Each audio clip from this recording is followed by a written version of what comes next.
Pharisees brought a woman who had been caught in adultery, and placing her in the midst, they said to him, Teacher, this woman has been caught in the act of adultery. Now in the law, Moses commanded us to stone such a woman. So what do you say? Thus they said, to test him, that they might have some charge to bring against him.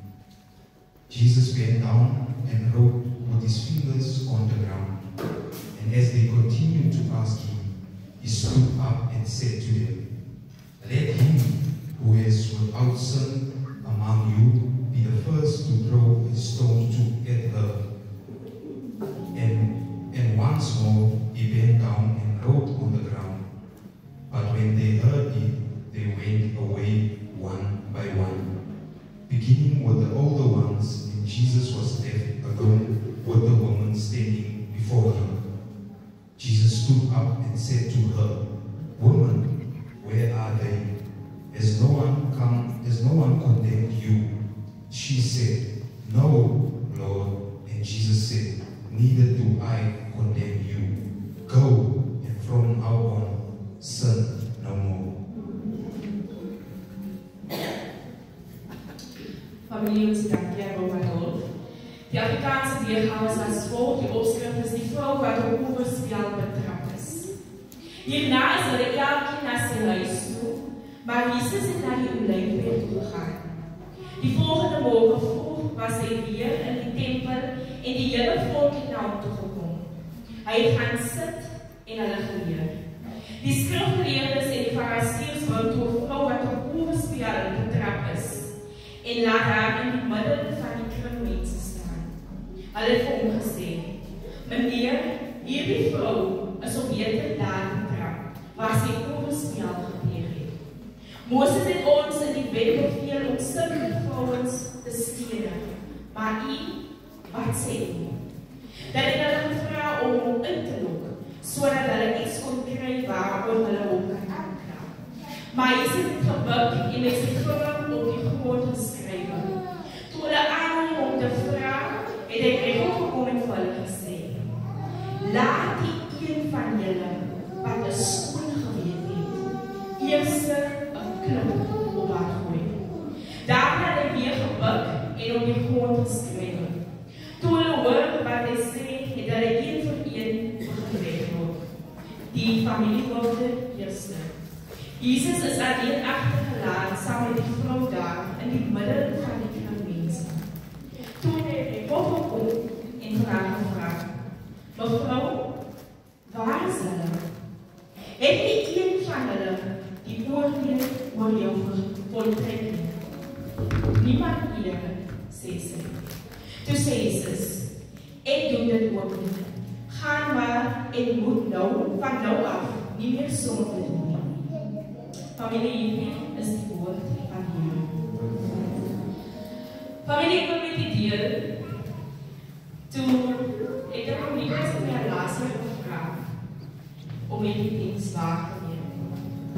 En laas week met ons as woensdag was hy daar en ek het weer gevra en hy sê van, maar sê vir my waar gaan hulle team. En hy het vir my gesê, maar dan had hulle ook hierdie skrif. En ek wil amper vir hom gevra, so julle thema is die story en dignity. So julle vraag om voor te kom preek, hoe kan ek maak hierdie preek? So familie, en ek wil vir u terugvat. U weet in die begin van die Bybel, in Genesis, wat het Eva gedoen? Eva was die eerste persoon die gesonde het. En ek dink van daar vanaf, het dit ons as vrouens se verhaal 'n bietjie moeilik gemaak as die van manne. Jy weet aan mekaar as hulle na 'n vrou verwys, as hulle sê, wat is die table? Of jy is dit en jy is dat. So daar kan jy eens begin. Maar dan gebeur die wonderbaarlike ding, die Here kom.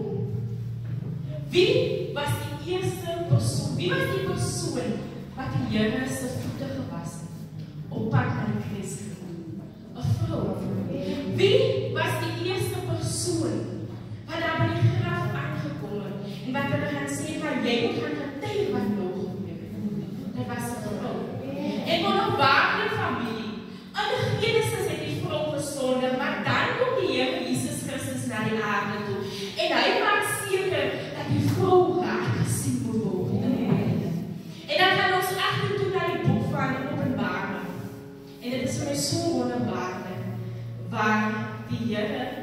sy kerk beskryf as 'n vrou, as die bruid.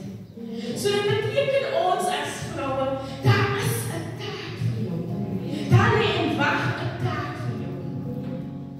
Maar dit beteken nie dat jy dit maklik gaan doen nie. Nou familie, in ons skrifgedeelte, dit is 'n teks wat jy bitter goed moet ken. Ek dink ons almal ken daai een spesifieke vers in die teks wat sê, jy wat sonder sonde is, jy kan die eerste klip gooi. Maar ek wil hê ons moet vandag 'n bietjie dieper in die teks ingaan, familie. So teen die tyd waar Jesus in Jerusalem gekom het, in die teksgedeelte waar hy was, het hy baie geweld geword tussen die mense. Die Bybel leer ons dat hy die tempel ingegaan het en feitlik die hele Jerusalem het daar by mekaar gekom om vir Jesus te ontmoet. Die woord het uitgekom dat hierdie Jesus die water in wyn verander het. Dat hy 'n steen van 'n ongelowige man gesond gemaak het. Die woord het uitgegaan, familie, dat hy 'n siek man by die bad van Bethesda gesond gemaak het. Met die spreek van een woord.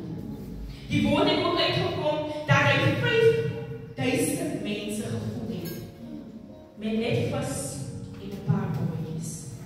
En familie, daar was selfs 'n storie dat hierdie Jesus, hy kon op water loop. So natuurlik sou hierdie 'n hele gemeenskap nuuskierig maak om hierdie wonderbaarlike man te gaan ontmoet. So familie, kan ek ook indruk dat mense was opgewonde om na hierdie man toe te gaan. As ons al hierdie wonderlike dinge van iemand moes gehoor het, familie, sal ons gejaag het om na daardie man of na daardie mens toe te gaan. So dit moet nie 'n skok wees dat hierdie tyd toe Jesus in Jerusalem kom, was daar 'n groot aantal mense wat op hom gewag het. Mense het by mekaar gekom om hierdie man te sien waarvan hulle gehoor het. Feitlik almal glo dat Jesus nie is wie mense sê hy is nie. Maar jy weet dan ons van daai mense ook is. En wie was hierdie mense? Dit was die Fariseërs. Hierdie Fariseërs het probleme gehad. En nou van die Fariseërs was gesien as mense, as jy enige iets, 'n vraag gehad het oor die wet van Moses, dan moes jy na hulle toe gaan. Hulle was so te sê, daar is slim mense wat die wet van Moses geken het. So as jy vandag 'n vraag gehad het oor die wet, dan moes jy na hulle toe gaan het. Maar hierdie Fariseërs het probleme gehad met Jesus, want dit lyk al vir hulle dat Jesus het hulle baie beledig en baie vernedig, volgens hulle. Die Fariseërs het probleme met Jesus, want hy het hulle nog altyd sleg laat lyk voor mense. En hulle sê vir mekaar, nie vandag nie. Hulle maak hulle nog gereed. Vandag is die dag waar die Fariseërs uiteindelik vir Jesus gaan terugkry. Hulle weet Jesus is in die tempelfamilie en hulle het die beste plan opgekom wat die tafels sal laat draai. En vandag gaan hulle vir Jesus kry. Dit is wat die Fariseërs doen. So terwyl Jesus in die tempel besig is met sy leerlinge, het die Fariseërs dorp toe gegaan.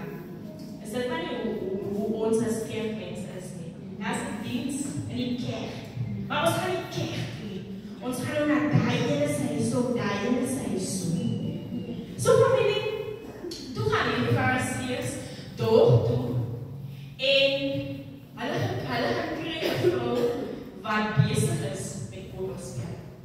Ek weet hierdie nog preek het my gemeente nie gebeur met koorspel. Hulle het net gestoor.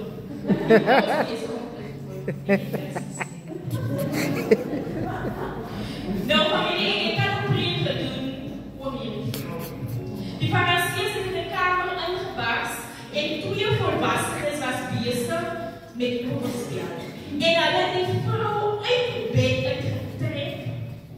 Asseblief familie, ek weet nie waar hy van die man geword het.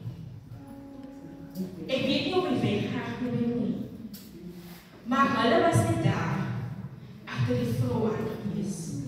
So dink jy nou in. Die vrou is uit die bed uit getrek en geruk, terwyl sy besig was met hoorspel, dan goed te begin. Sy het nie tyd gekry om haarself reg te trek. Sy het nie tyd gekry om God iets te vat om haarself te bedek. Sy het nie tyd gekry om haar hare reg te maak nie en om klere aan te trek nie. Sy het nie eens kans gekry om haar skoene aan te trek nie. So hierdie gelovige mense het 'n halfnaak vrou in die bed uitgeruk, haar deur die strate van Jerusalem gesleep en na die huis van die Here gevat. Hulle gooi haar toe neer voor Jesus. Sy is verneder, familie. Sy is verneder deur die strate van Jerusalem. Hoeveel mense het nie al vraag gekry nie? En deur wie is sy gevat? Deur hierdie gelowige mense. Wat hulle haar neergegooi het, sê hulle, die wet van Moses is baie duidelik. Dat sy 'n vrou wat in oorspel betrap word, moet gestenig word. En tot haar skoolfamilie staan hierdie gelowige mense met klippe reg om haar te gooi. En hierdie Fariseërs weet, Jesus het net twee opsies. Jesus moes op die wette van Moses breek, want hy nou vir hulle gaan bewys dat hy is nie die Messias nie, want Moses se wette mag ons nie verbreek word nie, familie. En dat sy tweede keuse is, of Jesus moet dan nou die vrou stenig. Nou familie, as ons as mens moes sien hoe Jesus die vrou stenig, dan gaan ek ons natuurlik 'n ander gevoel oor Jesus kry. Dan gaan ek ons nog nie meer vir hom volg nie. So die Fariseërs het presies geweet wat hulle doen. Hulle sit voor Jesus in 'n posisie waar hy moet kies, waar hulle sê, of jy verbreek nou die wette, of jy maak en doen wat die wette sê, en jy stenig dat die vrou totdat sy doodgaan. Hulle sê, wys dat jy die Messias is. Die wat Moses se wette eer, of stenig die vrou. En die hele mense gedaan, hulle rug draai op jou. Hulle kyk so familie na Jesus, en hulle wag 'n antwoord. En hulle dink ons natuurlik, maar nou het ons veel. En dan nie weet wat om te doen.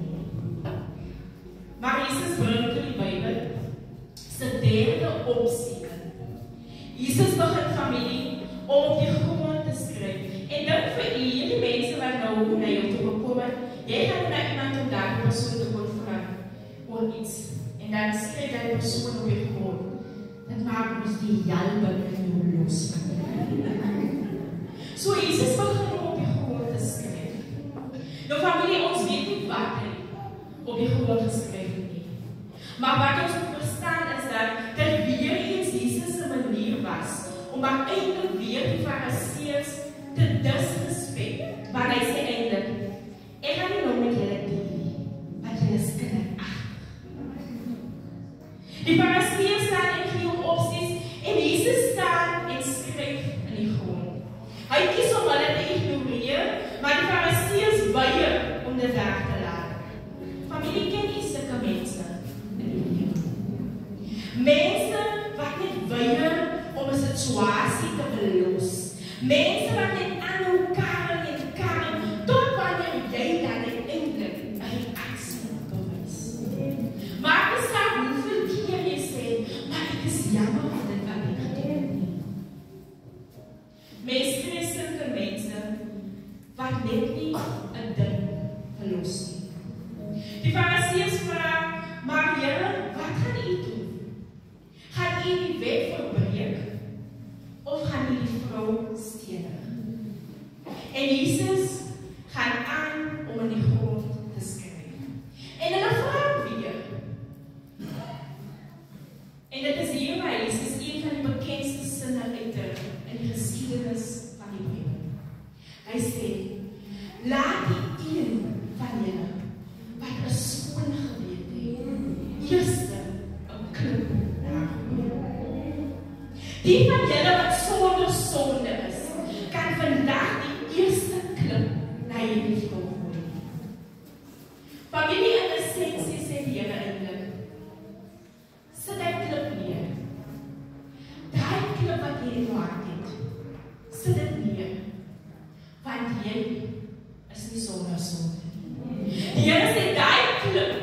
wat jy nou gaan gooi, sit dit neer.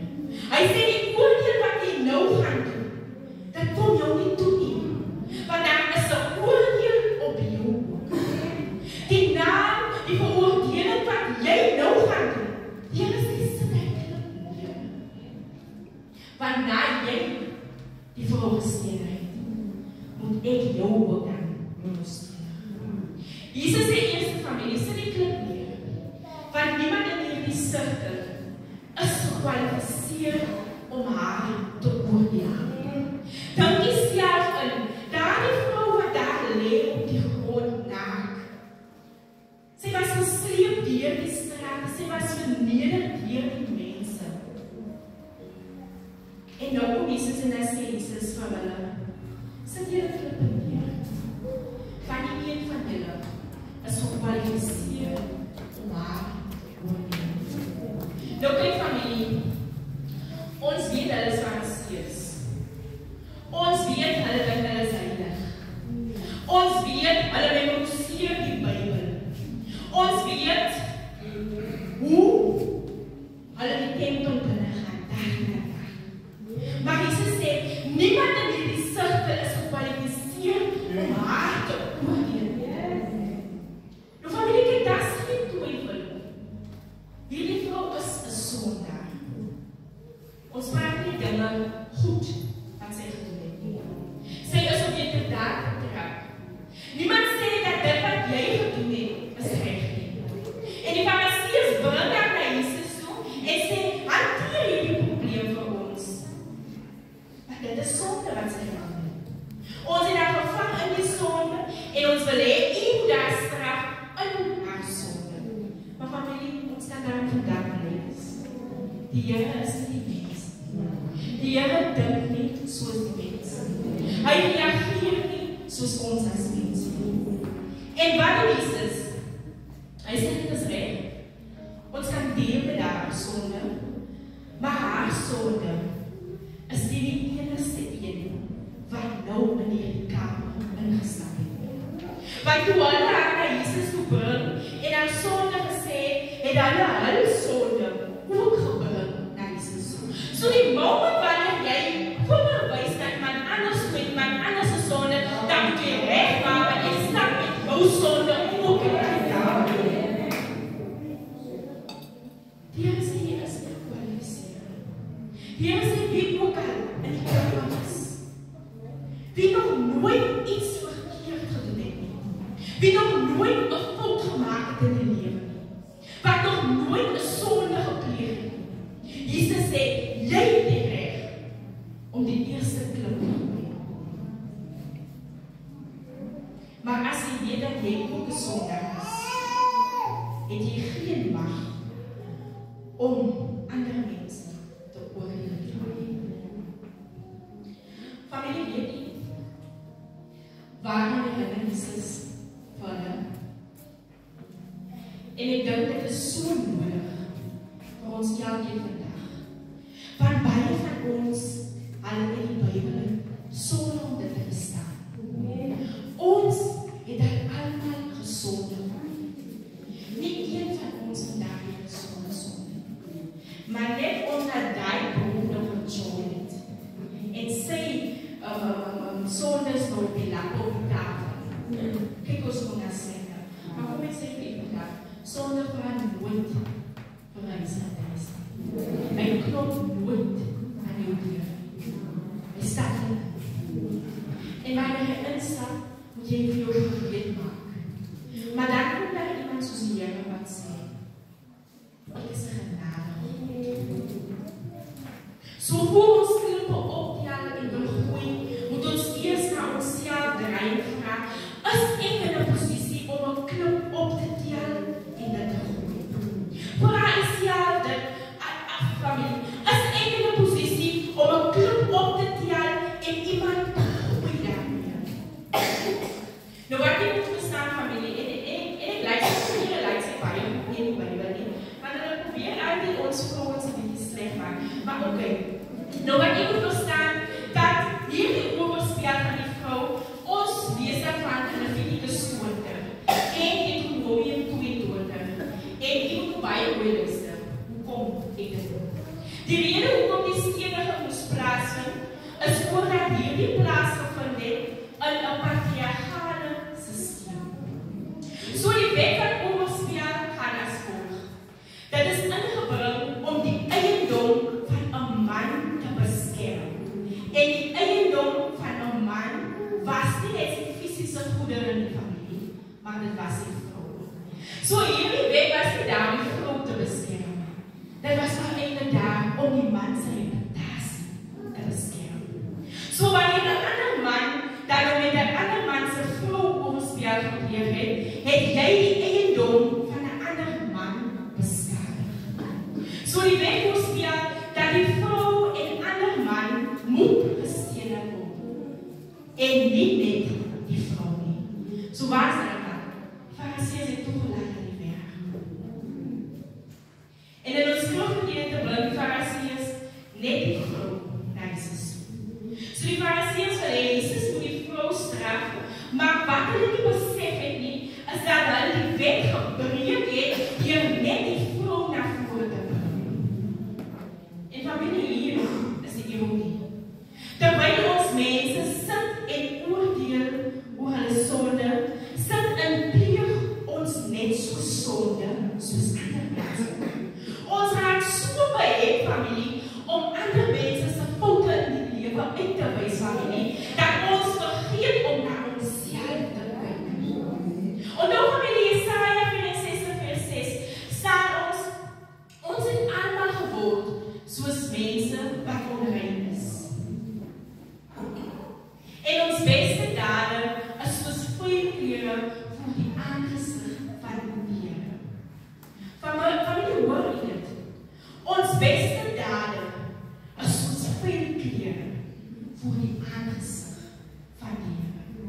So dit beteken, al leef ons op ons heiligste, is ons heiligste steeds soos goeie klere voor die aangesig van die Here.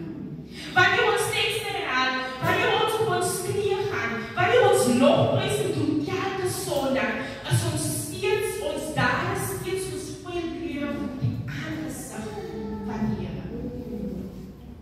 Want niemand familie is regverdig buite die reddende bloed van Jesus Christus. Wat hierdie Fariseërs en die mense nie verstaan het nie, is dat wat Jesus Christus vir ons hier sê, en selfs in Mattheus 7 sê, en ek sê dit door my eie woorde, hoe durf jy iemand anders se sonde oordeel?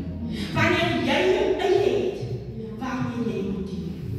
Die Bybelfamilie is nie veronderstel om 'n paar verkykers en vergrootglasse te wees, wat ons help om binne ander mense se lewe te kyk. Maar die Bybel moet 'n spieël wees, wat ons sal help om na onsself te kyk, en nie na ander mense daarby te kyk. En weet julle wat is die wonderbaarheid daarvan? Ons is in lent. Ons is in lent. Waar ons as gemeente ondersoek moet instel, nie op daai suster en hy ons te lewe, maar op ons eie lewe. Ons moet vra, Here, help my, maak my hart reg, Here, sodat ek nader aan U te lewe. Die woord van familie gee ons nie toestemming om 'n ander mens, om in 'n ander mens se lewe te krap nie. Om vir ander mense te sê hoe sleg hulle is nie. En om ander mense se foute uit te wys. Die Bybel is daar sodat ons na onsself kan kyk en weet wat ons moet doen om op die regte pad te kom. Familie, Jesus het verstaan dat die probleem met die Fariseërs een is wat in baie kerke ontstaan. En dit is dat Christendom maklik is wanneer dit vergelykbaar is met iemand anders se Christendom. Geregtigheid is maklik wanneer geregtigheid slegs toegepas moet word op iemand anders se lewe. Heiligheid is maklik wanneer ons 'n hiërargie skep van heiligheid, wanneer ons die toestemming gee om ander mense se sonde te oordeel. Want hulle sonde is ons nog groter as ons.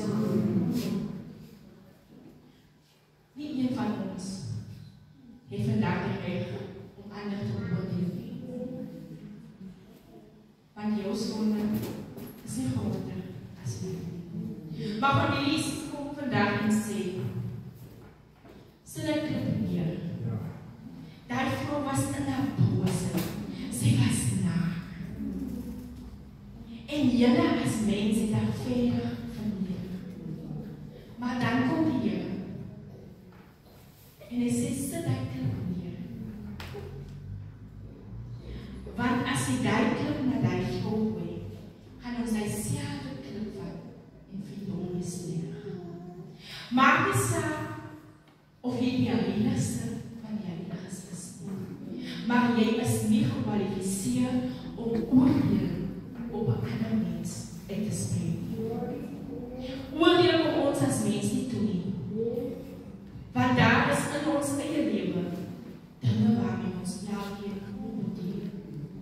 Familie, iets wat ek wil hê jy moet oplet. In die begin van die skriflesing sê Johannes dat Jesus het na die tempel gekom en die hele volk het gekom, maar nie almal nie. Van die moet onthou, die groep Fariseërs, hulle was nie daar. Hulle was besig om 'n vrou te soek in haar sonde. Familie, hulle moes die moeite doen om in mense se huise te gaan kyk, om deur hulle vensters te loer, om hierdie vrou te vang. So hulle is buite die tempel, hulle het niks beter om te doen as om in ander mense se huise te gaan kyk nie. Hulle is nie besig om die armes te voed nie. Hulle is besig om in ander mense se lewens te kyk. En dan dink dit vir my. Dit is hoe baie van ons Christendom vandag lyk. Hulle is nie bekommer oor die weduwees en die weeskinders nie. Terwyl Jesus besig was om die volk te leer, was hulle so besig in ander mense se lewens om die foute te gaan soek in ander mense se lewens, dat hulle die seëning van Jesus misgeloop en nie ontvang het nie. Hulle was so besig om na skrifte te soek, om in ander mense gesigte te gooi, dat hulle nie die woord van Jesus daardie dag ontvang het nie, familie. Hulle is so besig om teen die vensters van ander mense te loop, dat hulle eie sonde nie gekyk het. Hierdie is verlore mense. In die huis van die Here, in die teenwoordigheid van die almagtige Here. In hulle harte is hulle die grootste begeerde mense. Maar net soos wat hulle dink hulle is heilig, het hulle begeerte gehad om te sien hoe 'n vrou swak kan wees. Wat is verkeerd met hierdie prentjie van my? Hier is dit dan is. Mense wat sê hulle is lief vir die Here, wat alle lof en alle eer aan die Here bring. Maar dan het ons steeds harte oordeel wil bring oor ander mense. Wat is jou doel dat van die Bybel lees as jy dit doen om ander mense sleg te laat voel oor hulle sonde? So Jesus sê, sit toch nie daar met klip neer. Want wanneer julle haar na my toe bring, is my agenda nie om haar te steun. Familie, ons dien ons 'n genade Here. Ek wil met u deel. In hierdie 3 weke wat verby is, het daar 'n video gesurface van 'n meisie wat ook 'n meisie en 'n seun wat ook besig was met bordspel. En die ironie daarvan is, baie mense klippe gegooi na hierdie vrou toe. En hulle vraag sê, maar jy moes aan beter geweet het om hierdie video's te maak. En dan kyk ek nou hoe hulle reageer het met die ou met die man. Hy wil ook gesien as daar wel moet kry. Maar hy het dieselfde sonde gepleeg as haar. Hulle sien hom nou as hierdie beroemde man, terwyl hy is nou daar omgebly. Ons leef nog steeds in 'n wêreld waar ons as vroue gediskrimineer word. In alles aspekte. In die werk. Selfs vir die kerk, selfs in die huis. Maar die moet onderdane wees aan jou man. En dan sê ek aan dit, as die man nie kan leiding vat nie, aan wat moet jy onderdane wees? So ons, as vroue, ons kry dit steeds baie swaar. En ek het hierdie quote gekry in die weer wat sê, every saint has a past. And every sinner has a future.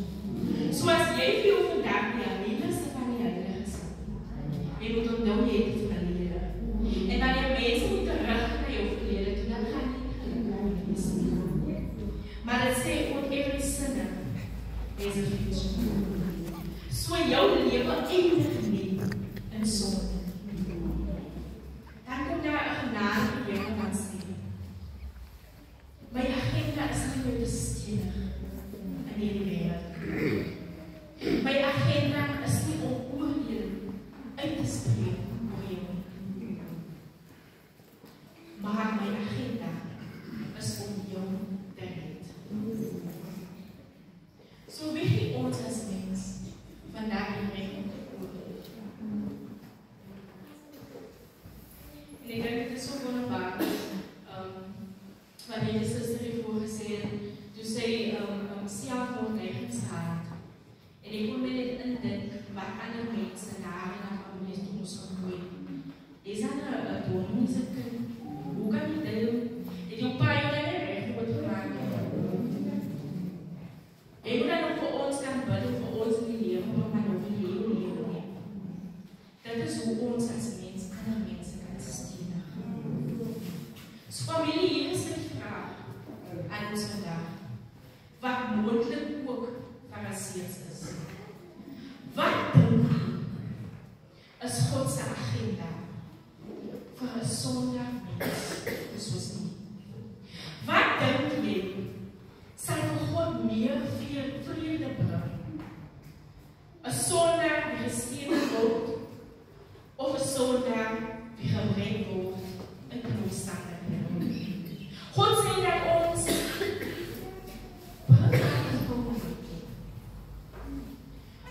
van die Here se agenda is nie om oordeel te bring, maar om haar regverdig te maak.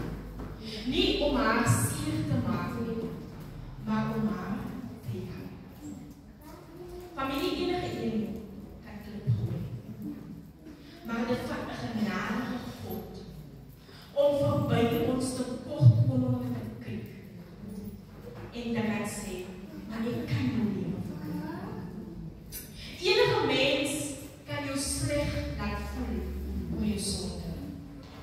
Maar dit vat 'n genadige God om verby dit alles te kyk en te sê, jou lewe maak vir my saak. Ek het 'n taak vir jou in die koninkryk van die Here. En familie, kry my hoofd op my hart. Wanneer die Here jou verlede kind kan toeskryf, en jy is ook dan gereed om 'n kind van die Here te word. Hoe kan jy maar sê 'n kerkmens te word, né? Jy is nog gereed om 'n kerkmens te word.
dan is ons 'n storie hier op dignity. Dus ek woon nie by my land nie, maar dit is nie net vir die vroue nie, dit is vir die mans, so respek ek aan 'n guy projek. So, dit maak nie saak wat die omstandighede is nie. Dit maak nie saak hoe sleg die wêreld vir jou en jou familie maak nie. Dit maak nie saak wat die lelike woorde hulle vir ander mense sê van jou nie. Onthou vandag, jou lewe is nie in die hande van die mense, maar dit is in die hande van 'n genadige God. Hy sê hy gaan jou vergewe. En wanneer die Here jou vergewe, dit maak nie vir jou nie. Maar wat doen ons as mens? Ons kyk aan mekaar terug aan Jesus se lewe. Ons kyk aan mekaar terug aan hy se lewe. Ons kyk dit. Die oordeel kom jou as mens nie toe. Moenie klip gooi na ander mense. Moenie oordeel spreek oor ander mense. Sommige kere, dominee weet ook nie dit doen. En as daar sommige in die kerk wat jou so kwaad maak. As jy sê, Here bring jy tyd in die jaar.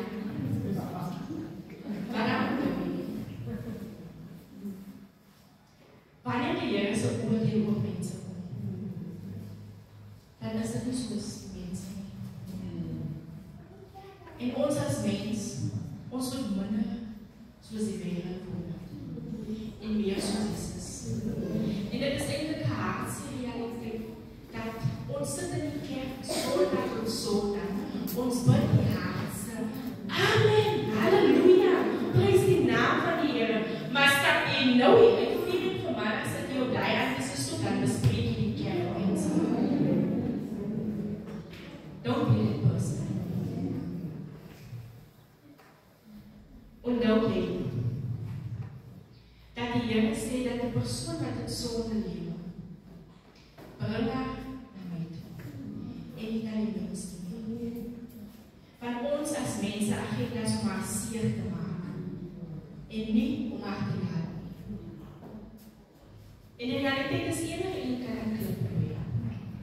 Maar dit vat net 'n genadige God om verby ons tekortkominge te kan kyk en 'n lewe te verander. Dit vat 'n genadige God om te kyk na jou en te sê, maar jy is waardig om my te doen. Enige mens kan jou sleg laat voel oor jou sonde en oor jou lewe. Maar dit vat 'n genadige God om verby dit alles